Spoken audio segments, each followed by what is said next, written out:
All right, I'm on hole number 3 of the Great Outdoors Tournament in the opening round of the Rookie Division. Hole number 3. We need to get an Albie on this hole. And I like this hole. And I'm taking my accurate bag. Accuracy counts and a katana. That's all I need. That and a bunch of gems so I can buy some balls. There's a lot of holes here. Titan.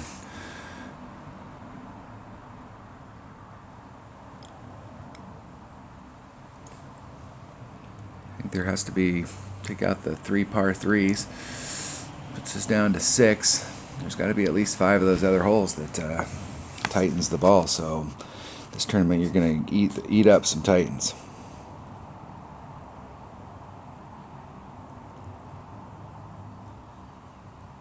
This hole right here screams Quasar, Katana, Kingmaker. That's the ball range you're in.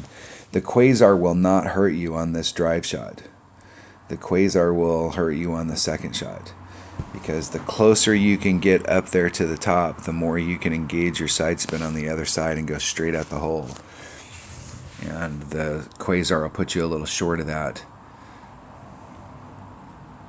But if you're playing this hole in one-on-one, this is definitely a great hole for a Quasar. Any of the clubs with side spin, Quasar, Katana, Kingmaker.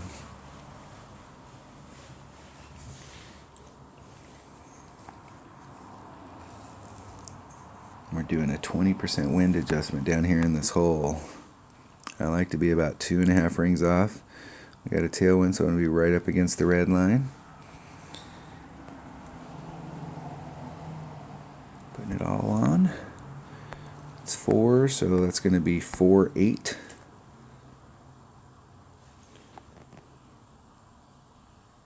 almost a 5-ring pull.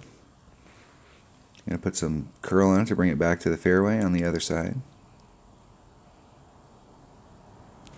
Hitting it great to the right, about 1 ring great. The landing zone here is the easy part. If you over curl it, you'll end up in that sand right there.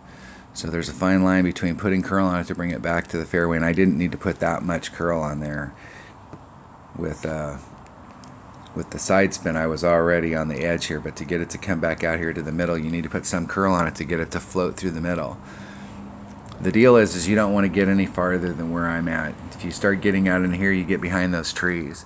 There's a fine line. There's just a very small, like, perfect spot out there.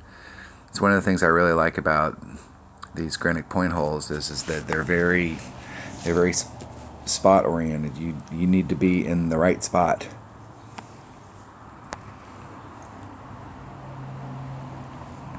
You go right at it.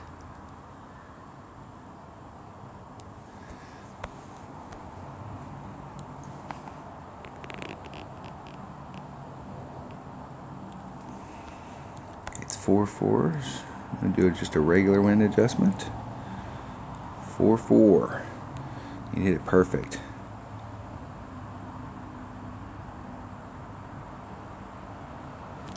Hit it great to the left. Great to the left. Great to the right. Great to the left.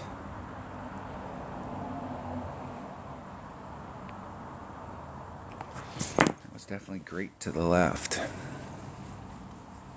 It was on track though.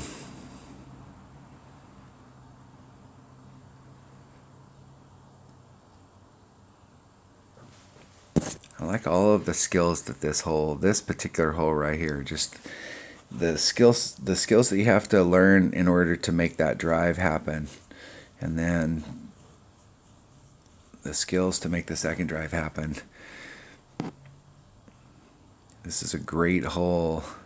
It's too bad that these Greenock Point holes, aren't in Tour 5 anymore. These are good holes for teaching people what they need to do. The deal is that if you look at how Playdemic changed the holes, it used to be that you could play about up to Tour 7, and you could play Tour 7 with a Marlin, and that those courses were more about teaching you how to play the game, and it wasn't so expensive. It didn't get where you had to start pulling out bigger balls until you got past Tour 7. There's an occasional hole here and there that if you pulled out a better ball, you'd have a much better shot. But it wasn't like you had to pull it out on every hole. And they've changed that around a little bit so that there's a lot of holes in the lower, 5, 6, and 7 now, that if your opponent pulls out a bigger ball, you're going to have to match up with them, or you're going to end up down a shot. And in one-on-one, that means you lose. So people are going to have to pull out bigger stuff. But most of those Glen Monarch holes, you don't have to pull out bigger stuff if you know how to play them. All right, that was hole number 3 of the Great Outdoors Tournament in the opening round of the Rookie Division. Thanks for watching.